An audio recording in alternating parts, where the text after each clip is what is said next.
Dans l'actualité sportive de ce jour, coup d'arrêt pour le fragile leader. Salitas s'est fait piéger par Bobo Sport dans le choc des promus. Les deux clubs sont restés muets à contrario de Raimo FC. Les Rouges et Jaunes ont écœuré le club de Sapone pour réussir leur premier exploit du championnat de D1 version 2017-2018 dans le duel des académiciens. Les deux matchs avancés de la 7e journée en images ainsi que le reste du programme dans quelques instants. Exit Malik Jabir, bienvenue chez Komar Kone. Décidément, l'Asfa Yenega est très nostalgique. Les jaunes et verts veulent renouer avec leur glorieux passé. Pour ce faire, ils font appel à ceux qui ont marqué le club de leur empreinte. Le Malien réussira-t-il là où le Ghanéen a échoué? Constat à suivre. Burkina Faso Forever, grand acteur des relations germano-burkinabé dans le domaine du foot. Il continue ses œuvres après une retraite méritée. L'ambassadeur Ulrich Ochil, bien connu pour sa passion du foot et son engagement sans faille dans la formation à tous les niveaux, a toujours un regard sur le football national. Qu'en pense-t-il? Rendez-vous tout à l'heure pour sa réponse. Bonsoir à tous, merci de nous recevoir.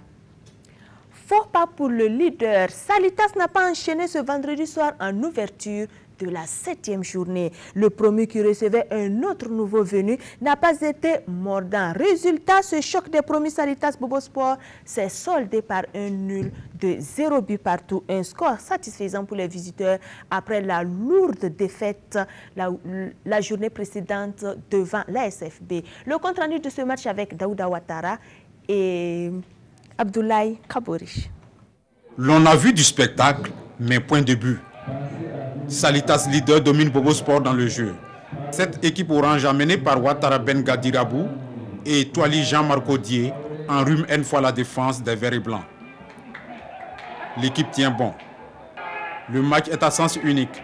Quelquefois des velléités timides par le biais de Wilfried Traoré et la division offensive bobolaise. 0-0, c'est le score à la pause. À la reprise, les spectateurs ont ressenti le phénomène du déjà-vu. Salitas accule son sujet jusque dans son dernier retranchement. Les protégés de Ladji Koulibaly montrent leur aisance technique. Dominer n'est pas gagné. L'équipe du président Yacouba Ouedraogo le sait. On fait rentrer du sang neuf. Mais Bobo Sport, qui a bien étudié son adversaire, fait le dos rond. Les coéquipiers de Draman Traoré et d'Abdoul Salam Bansé tentent de réagir. Le score reste vierge au terme du jeu. Ça a été un match piège pour nous. On s'attendait un peu à ça. Parce qu'on sait que Bobo Sport n'allait pas venir quand même jouer ouvert. Bon, malheureusement, les jeunes n'ont pas compris ça. Ils pensaient qu'à tout moment, on pouvait gagner. Le moment qu'ils se sont rendus compte que le match devient difficile, ils se sont mis au sérieux, mais c'était déjà tard. Parce qu'ils se regroupaient derrière, donc on avait trop de difficultés. On a fait une domination stérile. Ils ne croyaient pas à leur capacité réelle. Mais quand ils ont cru, c'était un peu difficile pour nous. On a préparé sérieusement ce match en disant aux jeunes que bon, le championnat, il faut aller chercher les points à Ouaga. Puisqu'en ce moment, c'est les équipes aujourd'hui qui sont en forme. Donc il faut aller les titiller à Ouaga. C'était l'objectif numéro 1. Bon, on est venu, vous avez vu, bon, on a beaucoup défendu, on a beaucoup couru. Ce n'était pas le beau jeu, mais Dieu merci, on a eu le 1 point. Vraiment, on est satisfait. Bobo Sport, le nouveau promu, accroche ainsi à domicile l'autre nouveau promu, le leader Salitas. Ce score peut être stimulant, les rencontres à venir pour les verts et blancs. Raimo FC donne enfin de la voix dans ce championnat d'élite 2017-2018. Après 6 journées infructueuses, les pensionnaires du centre Nouaga Ouedraogo viennent d'enregistrer leur premier succès. Vous allez le constater donc sur ces images lors de la réception du club de Sapone. Majestic s'est incliné 0-1 et l'unique réalisation de la rencontre est l'œuvre de Adama Kone dès la 8e minute. Raimo FC a dû donc jouer à 10 pendant plus de 60 minutes. Ces images nous ont été rapportées de Bobo Dioulasso par Drissa Traoré et Rachid Sawatko.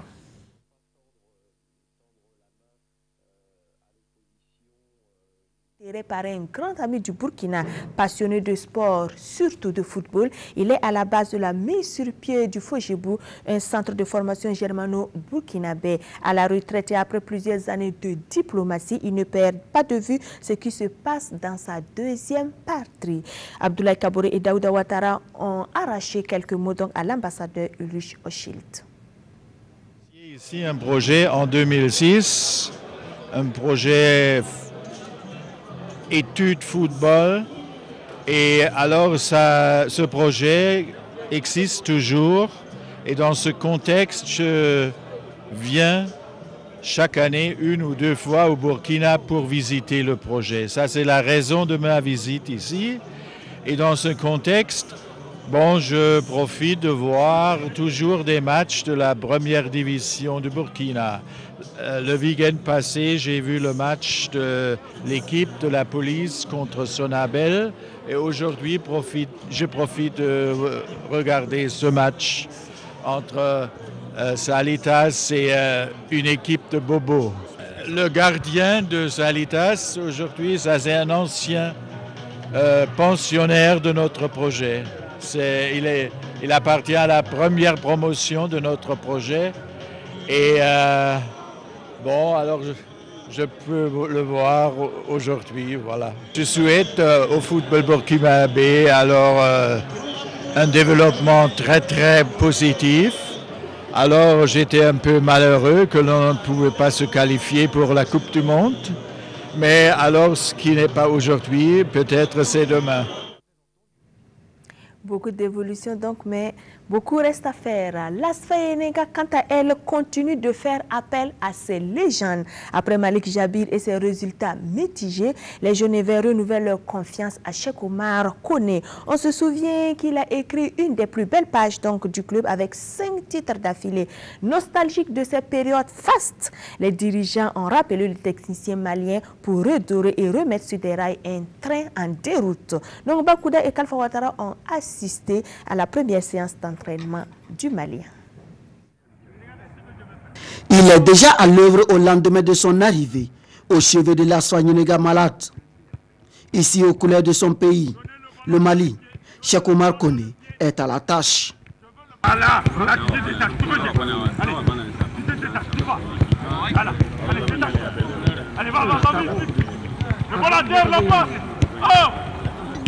Appliquez-vous dans la base, allez, go, go.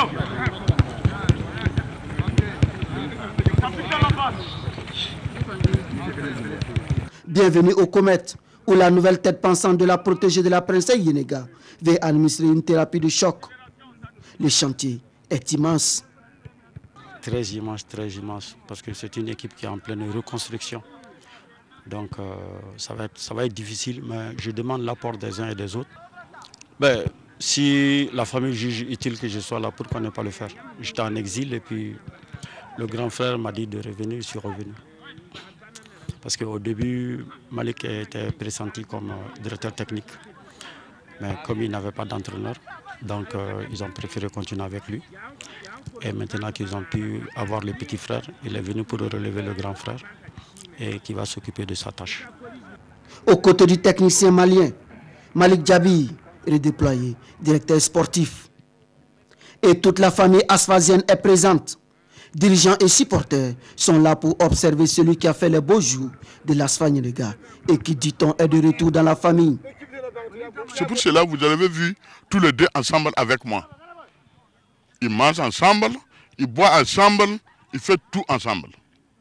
On n'a pas de problème ici. Et Cheikh Oumar, dans chaque entraîneur, je connais chacun sa capacité et je connais chacun sa force. C'est moi-même qui l'ai appelé pour lui demander de venir m'aider, que vraiment je ne veux pas la honte. Il faut éviter ça le plus vite possible. La honte pour vous, c'est quoi? La honte, c'est la défaite. Vous-même, vous le savez. Lui aussi, il est venu, c'est pour gagner. Ce que Dieu a donné, on va récupérer. À l'ASFA Yenega, la pression vient toujours des supporters. Mais le 12e homme entend accorder un état de grâce à l'ancien nouvel entraîneur des Verts et Or. Et le football, c'est pas, je ne peux pas dire, c'est pas des exercices de maths. C'est au fur et à mesure que ça avance. Nous pensons que l'équipe a été renouvelée à 90%. Ce n'est pas du tout facile pour pouvoir avoir des résultats, des tic au tac. Mais nous pensons que réellement, et avec le soutien des dirigeants et des supporters, ça ira. Et nous pensons que réellement, d'ici quelques jours, le peuple burkinabé s'entraînera à l'arrivée de Cheikh Omar. Mais celui dont rien n'a filtré sur les modalités de son contrat dit ne pas être venu en sauveur. Je ne suis pas venu en Messie. Hein. Je ne suis pas un Messie pour dire d'un coup de baguette magique, je relève le défi. Je suis là, c'est pour apporter ma petite pierre de contribution à l'œuvre déjà commencée par mon grand frère. Et je demande à tous les supporters, les dirigeants et à toute la famille ASFA de m'aider à relever le défi pour faire avancer cette équipe-là. Le problème de l'ASFA Yenega était-il un problème d'entraîneur? Les prochains jours nous situerons. En attendant, la première de Cheikh Omar Koné, c'est ce samedi face à la Lanterne Rouge, le Santos FC. Nous allons à présent parler donc des rendez-vous sportifs du week-end avec Lassina Sambadgo. Bonsoir et bienvenue sur ce plateau. Bonsoir Christelle. Mais avant donc, vous allez réagir sur la venue donc de Cheikh Omar Koné. Est-ce qu'il va réussir là où Malik Jabir a échoué? La mayonnaise peut-elle enfin prendre avec le technicien malien? Vous l'avez dit, l'ASFA Yenega est nostalgique de ces années de gloire avec Cheikh Omar Koné. Je pense que peut-être la première question, celle qu'a posée Khalifa, est-ce que le problème de l'ASFA Yenega est un problème d'entraîneur? Est-ce que c'est la ressource humaine qui cause problème? Voici deux questions auxquelles il faut pouvoir trouver solution. Cheikh Omar n'a pas fait le recrutement de l'ASFA Yenega. Cheikh Omar prend l'ASFA Yenega avec déjà des joueurs recrutés. Est-ce qu'ils ont le niveau de l'ASFA Yenega? Est-ce qu'ils ont le niveau de la première division? C'est la première question à laquelle Cheikh Omar doit répondre. On l'a vu. J'ai vu des joueurs qui, techniquement, j'avoue, sont un peu en dessous de la moyenne. Il va falloir relever déjà ce niveau technique-là. Mais avant cela, il faut donner de la confiance, de l'envie aux garçons. Avec ces deux éléments-là, ils doivent pouvoir battre une équipe comme le Santos et la Lanterne Rouge, puis peut-être créer l'électrochoc nécessaire pour repartir de plus belle. En tout cas, Cheikh Omar, il est revenu, il avait déjà fait des beaux jours. Généralement, quand on revient, ça ne réussit pas trop, je sais pas. Il a également dit qu'il n'est pas le Messi comme Zoubo l'année dernière avec Lusco de Banfora. Vous avez vu le résultat de Lusco cette année. Hein? Zoubo avait dit que Dieu a promis le titre à Lusco. On attend de voir pour le moment Lusco est deuxième. En tout cas, on attend de voir Cheikh Omar. C'est un entraîneur qui a la poigne, qui a surtout la pédagogie. On espère qu'avec les deux éléments, et la poigne et la pédagogie, il saura remettre cette équipe de l'ASFA Yenega sur la rive. Surtout, si encore il a la pression, ça sera compliqué. Parce que la première des choses, rappelez-vous, quand Malik Jabir venait, la plupart des journalistes avaient décrié ce choix-là parce que ce n'était pas un choix judicieux pour une équipe qui va aller de l'avant. Les dirigeants qui sont les seuls maîtres ont choisi Malik. Aujourd'hui, ils doivent assumer. Ils choisissent Cheikh Omar. On espère que ça ira mieux pour l'ASFA Yenega. Pour les habitués donc, de l'ASFA Yenega, ils vont le constater. L'ASFA Yenega ne s'est pas entraîné à Zepasgo, sur les terrains habituels, mais depuis le début de la saison, l'ASFA Yenega s'entraîne au Comète parce que le terrain d'entraînement est dans un état de délabrement très avancé. Comme l'équipe d'ailleurs. Malheureusement, nous sommes passés là-bas déjà. Il n'y a pas de travaux qui sont en cours. Hein. Je pense qu'on interpelle en même temps le président sans chose. C'est vrai que c'est bon de louer le Comète, mais c'est aussi mieux de commencer à réfectionner le stade d'entraînement de l'ASFA Yenega et puis de répartir là-bas parce que c'est là-bas la base de l'équipe jaune et or. Retour donc à la 7e journée du championnat avec l'ouverture ce vendredi et donc le faux pas du leader. Le faux pas du leader. Et changement d'entraîneur qui ne réussit pas, c'est vitesse pour le moment, hein, parce qu'on change d'entraîneur et on prend un nul. Vous savez, le changement d'entraîneur était intervenu déjà il y a de cela. C'était pas à ce week-end-là, il y avait déjà une semaine. C'est vrai, Ladji Koulibaly est venu, mais le maître à penser, il faut le dire, hein, c'est toujours Ambas Ouedraogo qui coach donc cette équipe. Je pense que c'est vrai, on pourrait accuser le fait que quelques joueurs soient déjà partis en stage avec Drissa Malo Saboteur pour le CHAN, mais véritablement, Bobo Sport était à la portée de Salitas. Ils ont joué un peu petit pied, ils pensaient que ça allait être facile. Ils sont tombés sur une équipe recroquevillée sur elle-même, qui avait envie de prendre un point, qui a pu prendre les 1 point. C'est un peu pour Bobo Sport qui revenait quand même d'une défaite assez lourde, d'un 4-2 face à la SFB. Et le leader accroché, c'est les poursuivants donc qui vont se battre ce week-end pour prendre la première place. Oui, Lusco, les RCB sont en embuscade. Tout à fait, c'est vrai que le Salitas prend 1 point avec 17 points désormais. Le RCB... Avec 15 points désormais. Avec 15 points désormais. Non, Lusco, pardon. Le Salitas a 17 points désormais. Avec 16, maintenant 17. Regardez le prochain derby à Bobo Dioulasso Christelle. La SFB qui avait battu Bobo Sport 4-2 croise le RCB qui est tombé la semaine dernière face au RCB. Et moi, ce choc-là, au-delà d'être le choc de 22 joueurs, c'est surtout le choc de 2 personnes. Le choc de Oscar Barreau, ancien entraîneur du RCB, qui aujourd'hui est en train de redonner une nouvelle dynamique à la RCB. Puis Yaya Kone, le Diego Simone, comme on l'appelle affectueusement, qui a trébuché face à Salitas, mais qui sait que ce match-là est assez important dans son calendrier pour la saison. Alors, du coup, Yaya Kone, Oscar Barreau, demain sur le coup de 15h30 au stade Wobi de Bobo Dioulasso, le derby mythique et naturel de Bobo Dioulasso, ASFB, historique, RCB classique. historique en plus, 15h30 au stade Wobi, le déplacement en vaut la chandelle. Le 3e face au 6e. Les autres oppositions. Les autres oppositions au stade municipal sur Konombo, on l'a dit tout à l'heure avec Khalifa Ouattara. Santos Asfa Yenega, c'est en 2e heure du côté du stade municipal. La lanterne rouge, le Santos, dernier de la classe, accueille l'Asfa Yenega, qui est aussi mal en point, 14e, en quête de sa première victoire de la saison, avec à sa tête désormais Yaya Kone. C'est un match à suivre impérativement, 17h15. Mais avant, l'USO sera face à la surprenante équipe de l'Union sportive de la Comoé. Et l'USO entraîné par qui? Noël Thénian, qui est passé aussi du côté de Banfora. Ce sont des retrouvailles épiques qui nous attendent du côté du stade municipal. Ici, il faut Joseph Konomi. L'USO, qui est habitué à des matchs depuis le début de la saison, voudra aussi, face donc, à l'USCO de Banfora, reprendre... Qui a le leadership à jouer, qui joue pour le fauteuil. Bien sûr, l'USCO joue pour le fauteuil, très important. 6 points pour l'USO, 14 points pour l'USCO, le 10e face au 2e, un match à suivre. 15h30 du côté du stade municipal, Issoufou Joseph Konombo. Pendant ce temps, Christelle, au stade du 4 août, le choc peut-être dans la zone centre de cette 7e journée, EFO AS Police. L'AS Police qui a engrainé sa première victoire le week-end dernier face à l'AS Sonabé sera face à l'Étoile filante de Ouagadougou qui est revenu d'un bon match nul face au RCK. EFO AS Police, stade du 4 août sur le coup de 15h30. Très important et à suivre donc pour les supporters de l'Étoile filante de Ouagadougou. Et puis dimanche encore, la première division du côté du stade du 4 août, on aura USFA AGEP. L'AGEP, mal en point, doit tenter un sursaut face à l'USFA de Mourinho qui a calé du côté de Banfora. Et qui n'a même pas calé, qui a même chuté. Qui a chuté, voilà, vous me donnez le mot. Qui a chuté, Mourinho qui a chuté du côté de Banfora et qui voudra véritablement se reprendre. La 7e journée se termine lundi avec un scintillant AS Sonabel RCK pour clôturer cette 7e journée du côté donc, du stade municipal. L'AS Sonabel, vous savez, avec Moussa Sanogo Falcao qui dit qu'il faut répartir de plus belle parce que pour le moment, c'est un courant alternatif qui commande cette équipe électricienne et puis le RCK qui a fait un match nul qui est resté au travers de la gauche face à l'EFO, voudra répartir de plus belle lundi prochain, 15h30, stade municipal, Issoufou Joseph Konombo. Il n'y aura pas que du football, il y aura également d'autres sports. Il y aura d'autres sports, mais aussi du sport aussi dans un village sympathique qui s'appelle Ramongo.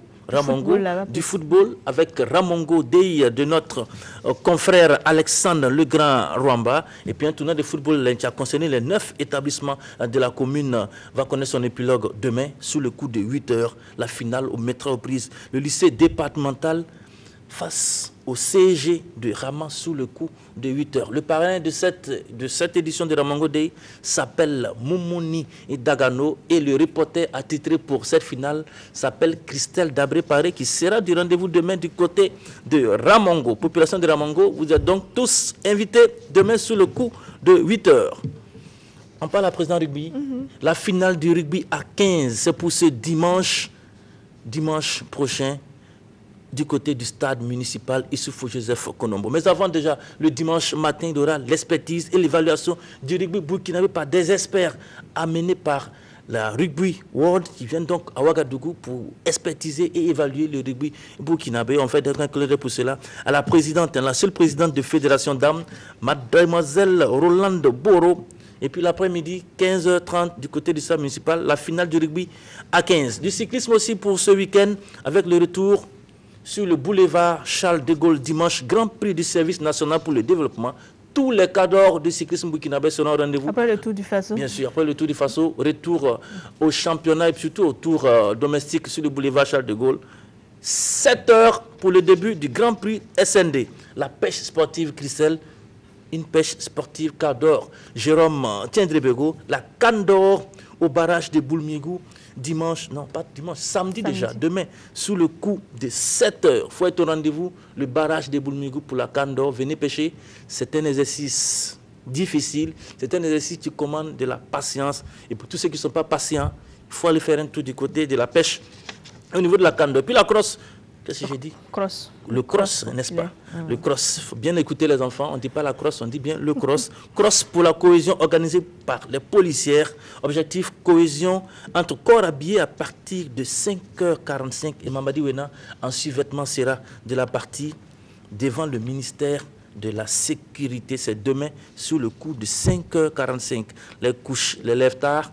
Vous n'avez pas votre place dans cette discipline. Badminton Christelle, deuxième édition du tournoi Open Faso de la Fédération burkinabé de badminton ce dimanche 26 novembre au Palais des Sports de Ouaga 2000 à partir de 9 h.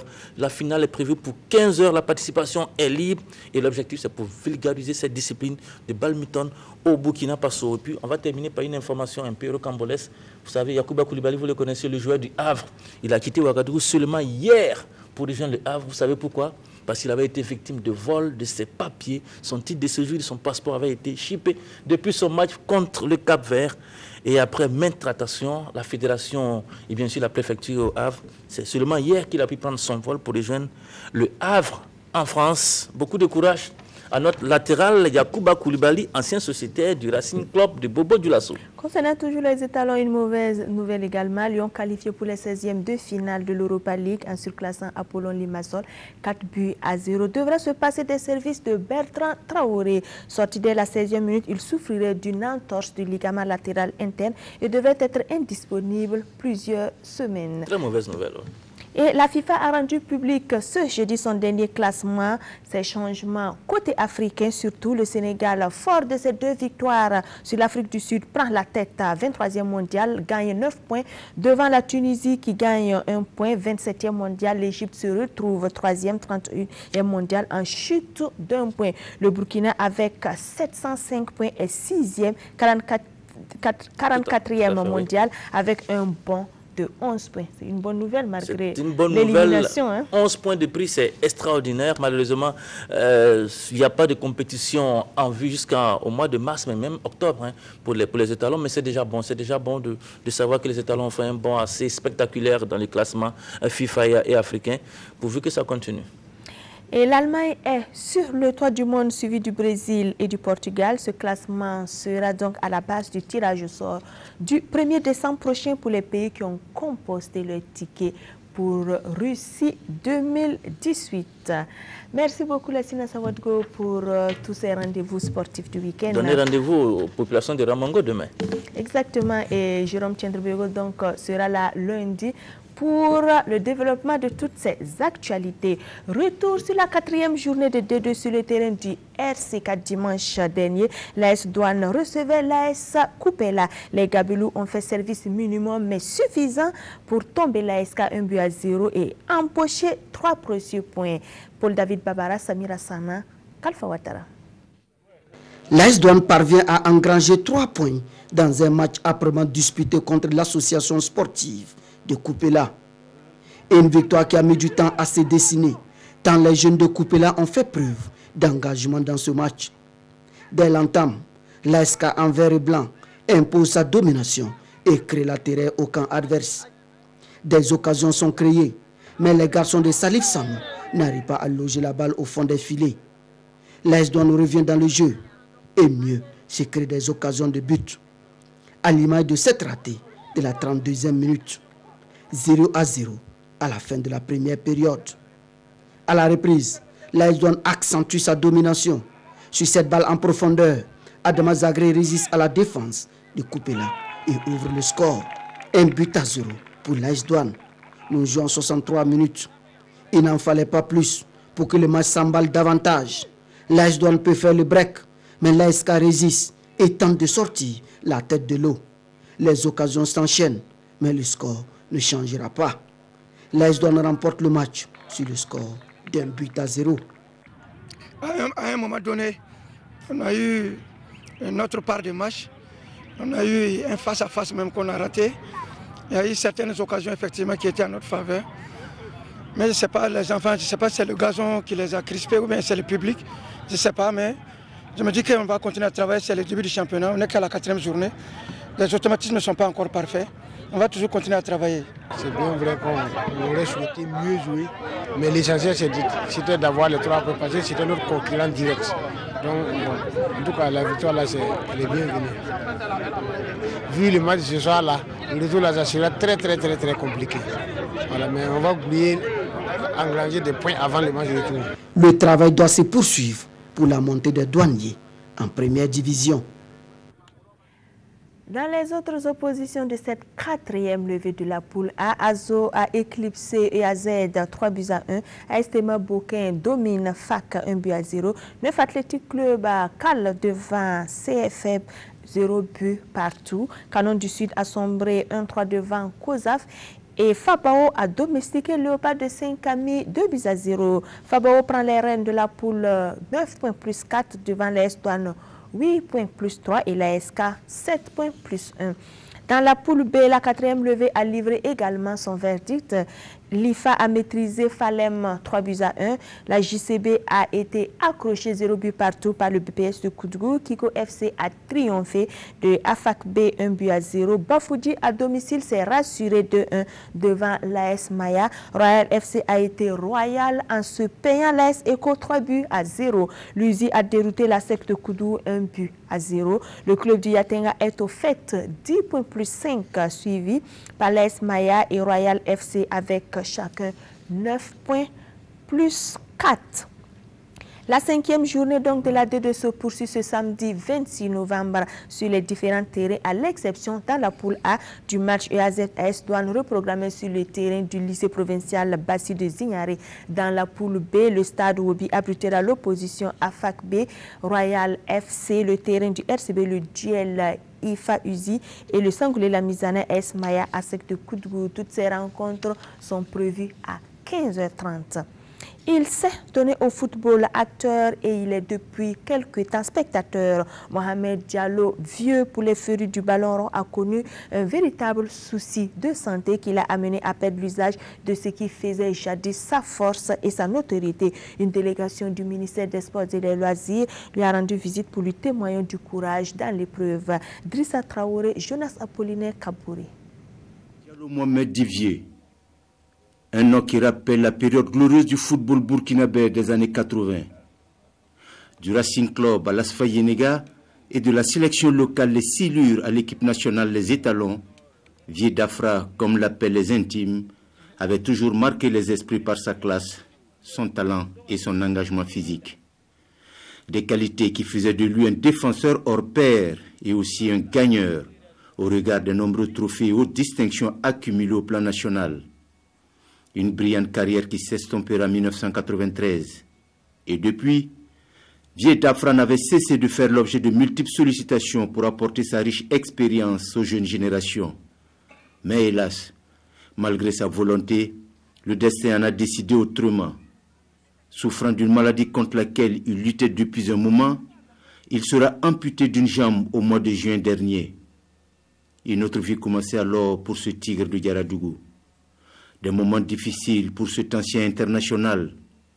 Mais Vieux Dafra saura garder le moral avec ses multiples soutiens au plan financier, moral et matériel dont il n'a cessé de faire l'objet. 5 mois après son amputation, le monde du sport reste toujours mobilisé. Et ce sont les anciens internationaux du Burkina qui viennent de faire leur entrée et de fort belle manière sur le terrain de la solidarité. Quand on a appris l'amputation de la jambe de notre grand frère, je suis venu lui rendre visite au niveau de l'hôpital. Déjà, je voyais également qu'au niveau du pied droit aussi, il y avait une plaie. Ça m'inquiétait parce que je me demandais est-ce que l'autre pied aussi, si on ne prend pas bien soin, est-ce que ça ne peut pas chaîner. Donc déjà, j'avais commencé à prendre les contacts pour voir comment on peut faire pour pérenniser. Un geste qui sera apprécié à sa juste valeur par le malade. Car au-delà de cette enveloppe financière d'1 million de francs CFA mise à sa disposition, il faut plutôt voir cette marque de solidarité des anciens internationaux à l'égard de Vieux Dafra. Le père, vraiment, je suis très content. L'acte qu'ils ont fait là, bon, vraiment, je ne sais pas comment les remercier. parce que moi-même je suis dépassé même par l'événement. Soulagement moral pour Vieux Dafra, mais aussi pour son épouse et sa famille. Une joie que partagent d'anciens joueurs membres de l'association, le président de la Ligue régionale de l'Ouest de football et le directeur régional des sports de l'Ouest. Le ministre qui nous a instruit d'être là au nom du ministère et en son nom propre, contribuer avec une enveloppe. Et cette enveloppe a été mise à la disposition de l'amicale, en tout cas chargée de gérer, n'est-ce pas, cette somme pour tous les besoins entrant dans le cadre des frais, en tout cas devant aider à soigner cet ancien international qu'est Diallo Mohamed Divieux. Le geste de solidarité manifesté à l'égard de Vieux Dafra a également touché d'autres anciens joueurs en difficulté à Bobo. Jean-Emmanuel Sanou, Jo Ouattara, Draman Kambou et autres ont aussi reçu la visite jeudi de la délégation de l'Association des anciens internationaux du Burkina. Un bel exemple de solidarité. Merci de votre attention et votre fidélité. À retenir ce soir le faux pas de Salitas et la première victoire du Raïmo FC en ouverture de la 7e journée. Excellent week-end sportif sur notre chaîne nationale.